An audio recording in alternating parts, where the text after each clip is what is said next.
good evening, everyone. Welcome to RSSDI Diabetes Bytes. This session is extremely special, and one reason for that is that it sounds very, very mundane. It sounds very unimportant, and is never taken that seriously, at least in India. But let's change it because having knowledge about food labels and what exactly are we consuming and what are the ingredients and how are they adding or not adding any nutritive value to our diet is going to be of the deciding factor for not only your weight but your metabolic health overall. So today's session is extremely important, and I have two very dynamic nutritionists, very senior nutritionists, who are going to talk about it to us today, who have tried to make it as simple as they can. And I have great pleasure in introducing and inviting Dr. Kavita Gupta, who has been our RSSDI KOL earlier. She is the Director, Head of Department of Dietetics and Therapeutics, Diabetes Education at Sunil's Diabetes Care and Research Center Private Limited, Nagpur. She is also the Honorary Secretary, Indian Dietetics Association, Nagpur chapter, Joint Secretary of Association of Diabetes Educators, has won several awards, also writes and speaks very regularly on different media, and has special interest in type 1 diabetes, insulin pump, obesity, GDM, and diabetes education. Welcome, Kavita. We are very, very happy to have you once again with us. Thank you. And without much ado, let me... Yes, thank you for accepting that. And without much ado, let me invite our new RSSDI KOL who is making her debut today, Mrs. Shiny Surendran. She is a sports nutritionist, so to speak, but she has a very, very diverse career in nutrition. She's been the founding partner at Art of Eating Nutrition Clinic, Chennai. Is a great social media aficionado because she has a large following on social media as well.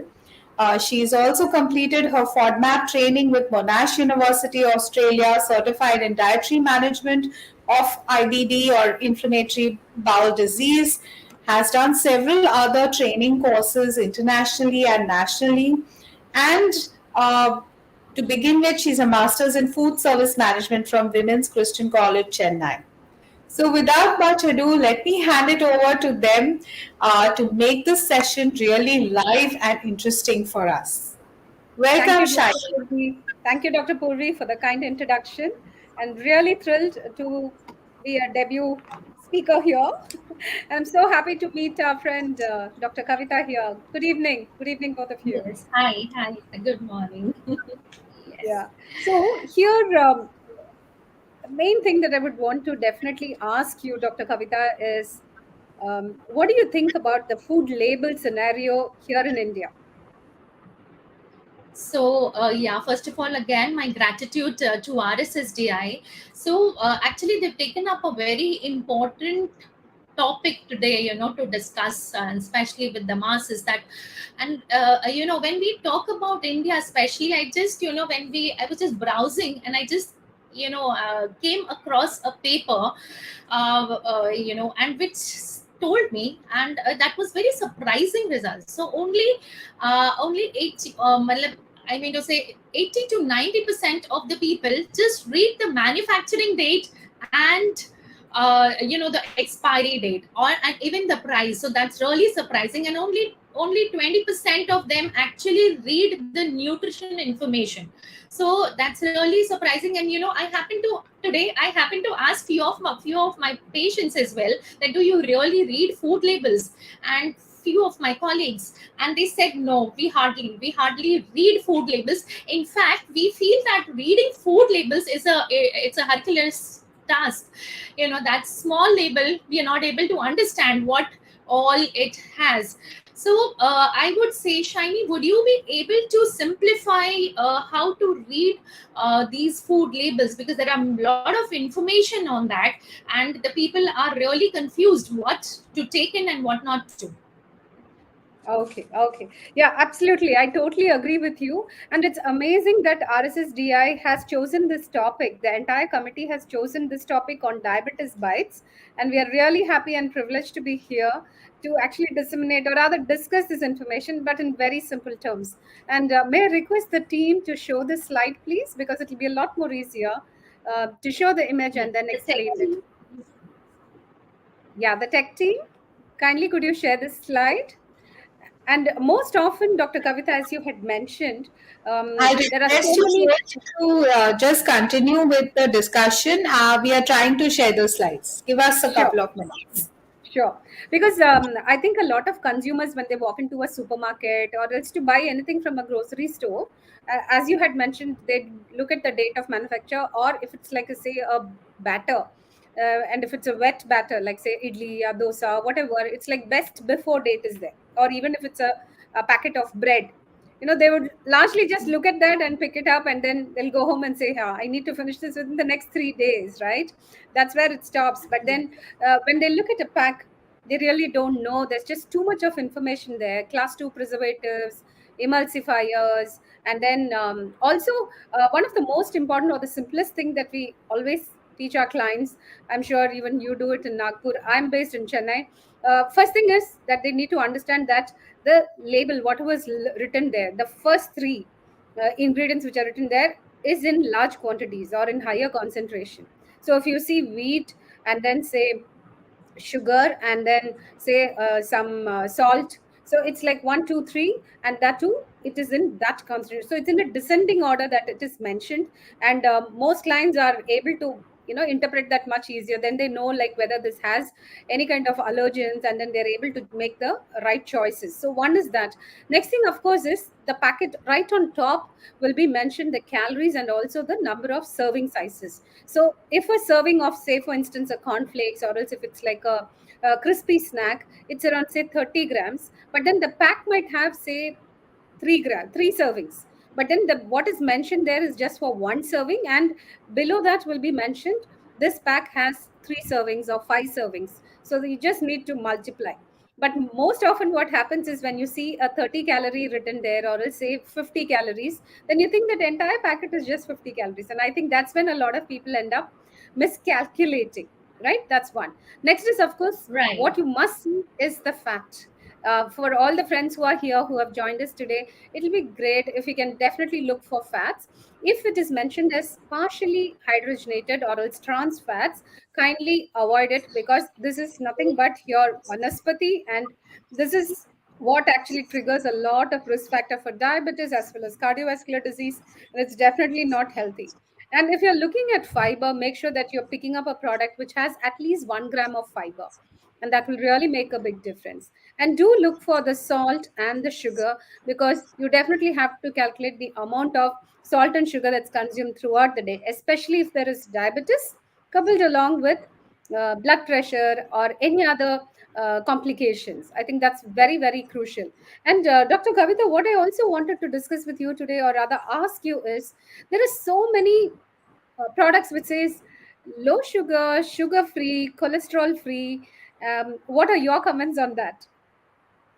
So yeah, again, there are a lot of false claims, which are being put up on the label. So sometimes you see, and people really get carried away, especially with the word light. So it can be light light, or it can be lite light. The moment, the people with diabetes, they see light, they tend to put their hands on that. So any product, if it is labeled as light, it is not necessarily that it's going to be low on calories or low on sugar or low on fat. Again, you need to turn on to see the you need to see the labels. You need to understand the amount of the carbohydrate content in that. That's very, very important. And you need to understand the amount of protein content, the fat content, the fiber content. And moreover, you also need to understand the cholesterol content, because people also label it as no cholesterol or zero cholesterol. So again, that is a very very important thing. And there are the number of foods, there are a number of bakery products which are labeled as, sugar free food, and sugar light or sugarless food. So I also want to make sure that a lot of sweeteners, like say if you talk about sugar alcohols, so we need to make sure that they do carry few calories, they are not sugar free. So you need to add on some calories on that. So that again is very very important, which you need to see. Or even there are few attas which are available which say that they are multigrain atta, but when you see the label, so it is refined flour, or it is a wheat flour which is around 60 to 70%, and the multigrain atta is maybe only 20 to 30%. So this again is a false claim. Or even the cashew biscuits or the oats biscuit, where the oats or the cashews may be hardly 2 to 3%.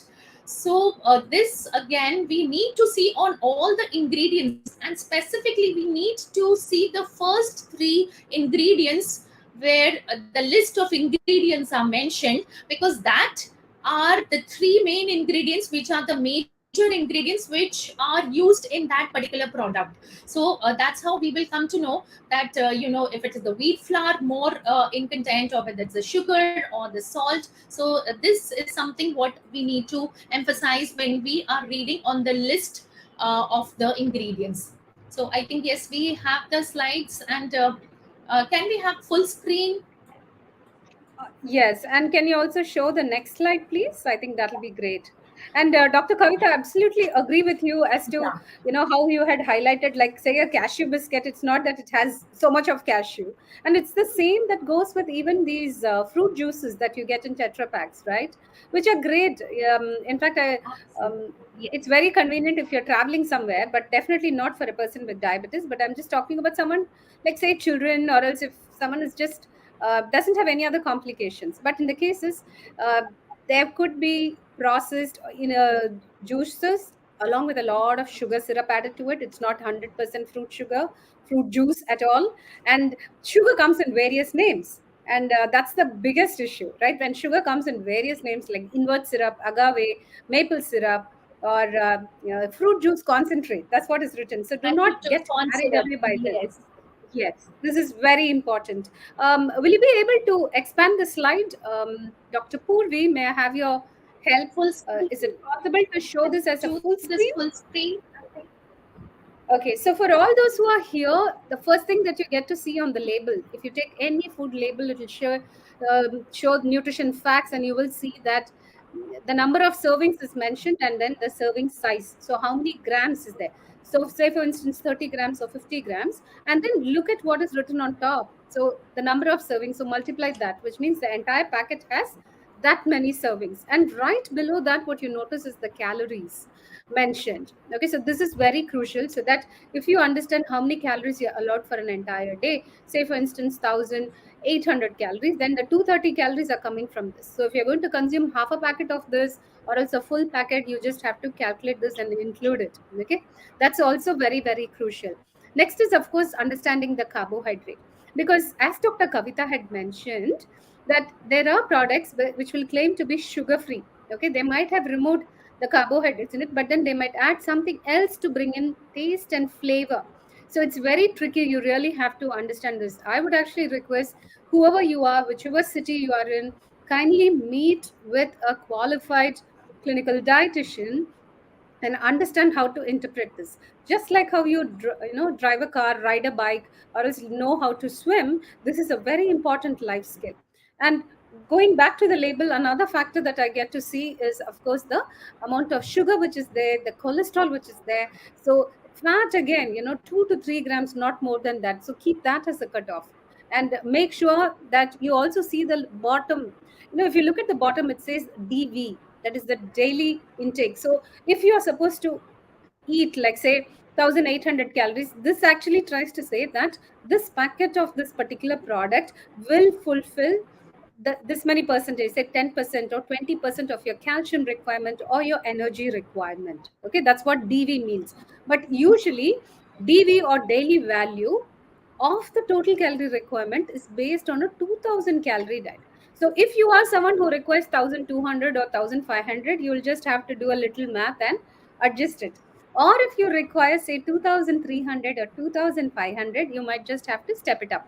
So please understand, at the bottom of the label it will be mentioned that DV for this many calories. So it is assumed that you are eating a 2000 calorie diet, and the percentage of calcium or the calories or the protein, what it fulfills for the 2000 calories, what is mentioned there. Okay, so this is what it is. So Dr. Kavita, back to you. I would like to know exactly how much sugar, fat and salt is allowed for a person with diabetes. If you could get to Yeah, the so I specifics, would I just think it would also, be yeah, great. I would also just like to add, for the DV value. So DV value, when it's for also very very simple. You can also have the rule of 5:20. So 5, we can aim for 5% all for the foods which have which are more in fats and sodium, and like we can aim for 20% of DV when when we have to increase the amount of the fiber and the vitamins and the minerals in that. And yes, there are guidelines of FSSAI which clearly mentions. In fact, you can actually go to the FSSAI website, and you can see the guidelines which actually clearly mentions the amount of the sugar, fat, and the saturated fat and the salt content on every product. So if a product is around 100 grams of the product, so the sugar content, if it is less than 5 grams or less, it is labeled as low. But if it is more than 22.5 grams, it's high. Similarly, fat, if it is more than 17.5 grams in that particular product, it's high. And even the saturated fat, per 100 gram, if it is more than 5 grams, it is high. So we need to aim at food which is less in sugar. So it can be less than 5 grams. Total fat should be less than 3 grams, and saturated fat should be somewhere around less than 1.5 grams, and salt should be less than 0.3 grams per 100 grams. So this is very very important when you are picking up a particular food over the shelf.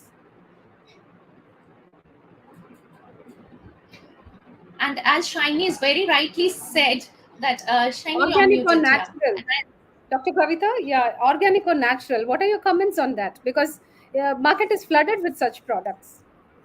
Oh yes, so organic is again very very important. That everything organic is not I mean to say, everything or natural is not pure. We need to understand. We need to pick up foods, which are. I mean to say, if you're talking about organic foods, we need to understand that they are grown in a particular farm, uh, which is not grown in pesticides, which is zero pesticides. The foods or the material which is grown, it should be without any pesticides or any fertilizers, and it needs a specific conversion period also. So we need to have a Javik logo. So we should also look at the FSSAI logo or the Javik Bharat logo on a particular food when we are choosing. So Shiny, yeah, we need to make sure that all food, it's not necessarily that we need to go on organic food, but we also need to have a portion control, because people think that if it's organic, if it is natural, they can tend to have more because it has less calories. Shiny, I would also like to ask you, what about fortified and enriched foods? Because that again is very confusing. People do not understand that. Yeah, When do you absolutely. That's a Yeah. So what happens is we get to see this fortified or enriched in our atta packet, or else it could be We juices and all just, that, right? So it's Shiny, very. when you are finishing, which slide do you want? They will The show second it. slide on sugars. Okay. Yeah. Justin, can we So have the second slide on sugars, please? slide number 2. So to all the friends here, if you have any questions, kindly do send it across. We would love to take any of your questions. Another thing that we wanted to share was there are different names for sugar, and that's something that can be very misleading. You might just think that a product doesn't have sugar, but then it has so many other names. It can be the easiest way to remember would be a word which finishes with OSE. So it can be sucrose, fructose, maltose, Okay, so these are things that you definitely can easily pick it up. Okay, so another most important factor is also to understand what is fortified and enriched. Fortified is something where you add nutrients. So if a product, say for instance, a calcium could be added to orange juice, or else vitamin D could be added to milk, say soy milk. So this is fortification. But then during the process, say for instance, rice or wheat is processed, and in that process, if you lose a lot of B complex vitamins, then that is actually added. So you put back. When you put back things, that's when it is enriched, because during the processing, the nutrients have been lost. And another thing that I wanted to highlight here, Dr. Kavita, is we were discussing just few hours back about dairy products. And a lot of people love to Yes. drink a glass of milk before they go to bed, or else, in fact, they even start the day with a glass of milk, right? And for people with diabetes, individuals with diabetes, it might be a good idea to understand how much of fat percentage, because we get the full cream milk, which could be anywhere between 3.5 to 4% fat. And then we do have like semi, or say, for instance, toned milk, which is around 3%. And then you also have the semi toned milk, right? Now, that again, or double toned milk would be around 1.5%. And if you're taking a skim milk, that will be less than 0.5%. So this is how it is classified. So it's also very easy for us to interpret. So most often we would recommend, say, a toned milk. And then when you boil milk and then let it cool, there's a layer of cream that comes on top. So you could remove that if you're on a fat restricted diet. So this is what is recommended. So Dr. Kavita, one more thing that I did want to, I think the slides have come up, and this is what I mentioned. So, friends who are watching this, dextrose, fructose, galactose, glucose, lactose, maltose, and sucrose. If you see OSE is the word that ends, and then you might also find brown sugar, cane juice crystals, and these are all different forms of sugar. So, Dr. Kavita, any comments on this? Because I'm sure Yeah. in your clinic, in your So hospital, you have seen a lot of mistakes that clients make. yes, again, this is very important. I would also like to add the sugar alcohols name, like the sorbitol, the malitol, the xylitol. All these are sugar alcohols. Would All these would contribute some amount of calories in your food. So sugar-free foods are favorite to all people with diabetes, and they tend to grab these foods. And I just want to make a statement that sugar free foods can be sugar free but not caloric free. So they are loaded with a lot of fats and calories, and they're going to tend to put on your weight at the end of the day. So you need to make sure that you're going to restrict even on that, and you need to keep a check on everything, whether it's a sugar free ice cream or a sugar free chocolate. Again, it's loaded with fat. So here again is a very important thing what we need to make sure. We also need to understand the salt, because there are different types of salt also which is available, and it can be they can be added as a monosodium glutamate, or a sea salt, or in different names it has been mentioned. So again, a people, especially a person with hypertension or cardiac problems, we need to make sure that it is there is some amount of salt, and they need to restrict the amount of that food in that. Yeah, yeah. So another question that has just come up here, Dr. Purvi has been sharing questions, is how about low fat products? So I'm sure, Dr. Kavita, like we get to see a lot of product which says Yeah, low fat, and then the there are lack different types of interactive. fat, right? We do have saturated fats, PUFA and MUFA. So saturated fat is best if it is below 7%, or rather, first thing would be below even 10%, and then next, if you really want to keep it tight, 7%. But then there could be fat which is coming in from polyunsaturated fatty acids, and then, of course, monounsaturated fatty. But those two are healthy. But another factor is when you say light, LITE, light butter, as you had mentioned, Dr. Kavita, and there could be margarine in it. So there could be fats which are made in the lab so that a shelf life of a product is enhanced. For example, if we make a murku or a chakli or some bhujia at home, it won't last for 2 weeks. It will turn rancid. But at the same time, if you see those packet snack in the store, it will just remain there for months together. So now how does that happen? It's because of the trans fats, or else the oil which has been, or the fat which has been created for these kind of uses in the commercial sector, so that it lasts for a longer period of time. So I think it's not every light is healthy. LITE could also indicate margarine. Any comments, Yes. Dr. Kavita?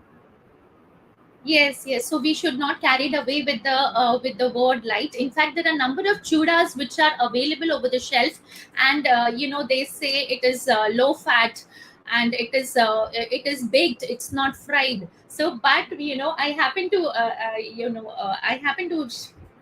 turn the label in the packet, and then I just happened to see the amount of the fat in that, and again it was a surprise. The amount of the fat in that is was very high. So here again we need to be very smart consumers whenever we are being carried away with baked, not fried, or a light butter, or a light is light. But when we have also compared the nutritional value, yes, there the saturated fat is less, but again the unsaturated fat is always there. So light doesn't mean that you can have a lot of that butter, or any of that product. It does have calories in that.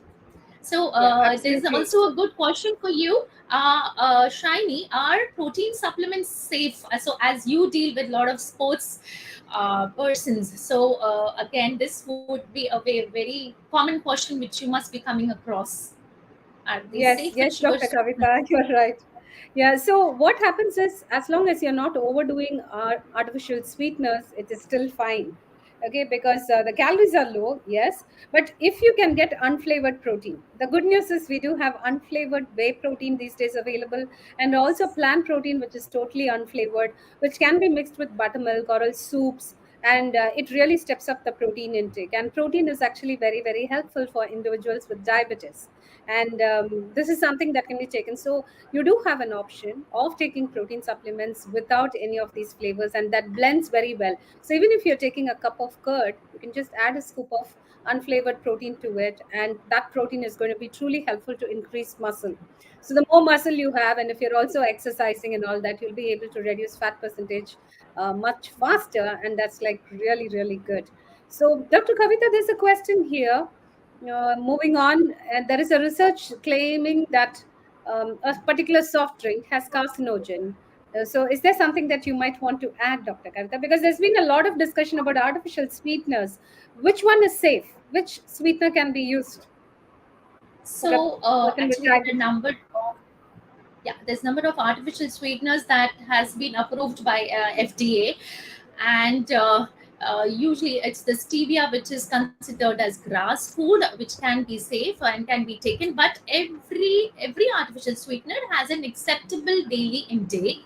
So this is one important take home message, that every person, if you are taking artificial sweetener, it should be well within the acceptable daily intake, and the portion people tend to eat more. So whether it is sugar free laddu or sugar free ice cream, they tend to eat more, and thereby increasing their blood sugars, not after 2 hours but maybe after three, after some time, because it's loaded with fat. So yes, fat is also would increase your blood sugars later, and would also add on to the weight as well. So all those who are looking for weight loss, we also need to make sure that we need to have these artificial sweeteners, and there are WHO has already recommended that we need to have these artificial sweeteners in limited amounts, and not very regularly. So this has to be very much followed by one and all. And one more thing that I wanted to add is that mukwas that we have, like, when you go to a restaurant and you finish eating and you're stepping out, there's mukwas there. There's some kind of mouth freshener that's kept, and it has a lot of sugar added to it. So please watch out. And even if you're eating some snacks, it does have a little bit of salt and sugar added to it, and that taste is very, it's quite addictive. So these are factors to look for. So sugar and salt is hidden there, and you might not even realize that all these little things add up to the overall sugar. So I think, Dr. Kavita, we had a great discussion, and the time is now, it's half an hour, and Dr. Purvi has posted or shared one more question, Dr. Kavita. What about probiotics available in the market? Would you recommend that? Like, I usually recommend a lot of dahi, fermented foods like idli dosa batters, and also buttermilk and fermented rice with buttermilk, things that's available at home. And so, what are your comments on this, Yes, Dr. Kavita? exactly. Yes, same thing, same thing. Even we would prefer something which is available at home, which is fresh, so can be taken by patients, and so it's easy with it's always healthy to go for a katori of your curd, um, or maybe a charge, especially in the summertime. So this all would be a good source of probiotics, and should be added. Even prebiotics should be added in your meal to have a good glycemic profile as well, and have a good gut flora. So we need to have good probiotics and prebiotics in your meals. Yeah, yeah. And I'm sure you would What the definitely agree that. probiotics, which I would just like to add, the probiotics which are available in the market. Again, we need to be because we really do not know over the shelf. There are different strains over there, so how for how long they are kept over the shelf. So that again, and are the temperature being maintained? So this again is a very big important point. If they are being maintained in that particular temperature, so then it is safe. Otherwise um, we need to make sure that it has to be taken with caution. Yeah, yeah, yeah. So I like Vijay's question here. Vijay Nagrare, via Facebook, he's asked a question: why food supplements has not a label which says to be taken as advised by qualified dietitians? Just like as in medicines, we often see this tagline as advised by registered medical practitioners only. So I would place this humble request to RSSDI and all the doctors there, and anyone here who's watching this, why don't you put this across to the government? It'll be really nice. Yes. And one more thing about qualified dietitians is to understand, you have every right to ask the dietitian, where did you study? How many years of education have you done? Because these days you do find a lot of unqualified dietitians, who actually would do a short term course, like say 3 months or 6 months, or perhaps they might just do a diploma course for a year, versus someone who's qualified will be, like say, invest in 3 years of nutrition education, and then later 2 years in their masters, and then they would have super specialized, or rather written a registered dietitian's exam. So you have every right to ask the professional that you're dealing with, may I see your credentials? Do you have your certificates displayed in your room, or perhaps somewhere that I could see? You have right to information. And thank you, Mr. Vijay, for having asked this question. I would request that you put this across on Twitter or on any platform. I think that'll be really good. And final take home message, I think what I would share is very important for all of us to understand how to read labels. Do not miss out on this at all. And this can really be the game changer for the health of your family, because we just want all of you to be healthy and also save up on the time and energy and the medical expenses that are involved while you're dealing with diabetes. And over to Dr. Kavita for her take home message. Yes, yes. So next time I would just like to add in Hindi. So अगली बार जब आप दुकान जाएं या आप कोई को market जाएंगे, तो आप सिर्फ एक्सपायर प्राइस या you have to also check the nutritional information. You're going to check the carbohydrates, the proteins, the fats, the added sugars, and the top three ingredients to understand what that food is made up of. So this I think with all that take home message, this is very very important, that we start reading food labels, we start seeing the allergens. If you are allergic to nuts, or if you're allergic to any other things, there is also an allergen written over there, or there is also there are logos, whether it's a vegetarian or a non-vegetarian. So there is lot what can be seen. We need to not only see the front side of the package, we need to turn the package, and we need to see the back side of the package and understand and put it into practice. I think that is very very important for each one of us. Thank you. Thank you. Over to Dr. Purvi. Fantastic session, and I think today it has really made sense what those small numbers really mean. And I think we're going to do a lot, many sessions like these in the future as well. So you can go deeper into the entire topic of food labels. But I think today you have already shared a lot of vital information. I think one is that we, first of all, a lot of home cooked foods that are sold in the market, in the retail market in India, do not even carry these labels. So one Yes. is that we need some mandate in getting food labels out. I still remember that when McDonald's had just come into India those 25, 30 years ago, they had, they used to give out the information very freely about how many calories each burger had and what were the macronutrient and other composition and others that were in it. But very soon they left it out because it was not mandatory in India, and they realized that when people are more aware, their sales are going down. So I think it's just a wake up call that we all need to start looking at food labels before we consume it. It may be healthy, it may not be, but let's make informed choices.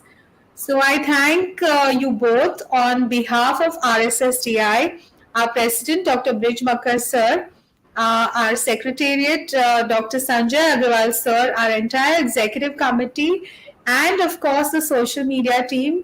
To you both, Dr. Kavita and Mrs. Shiny, for actually taking the time out and being there for us today for such an important topic.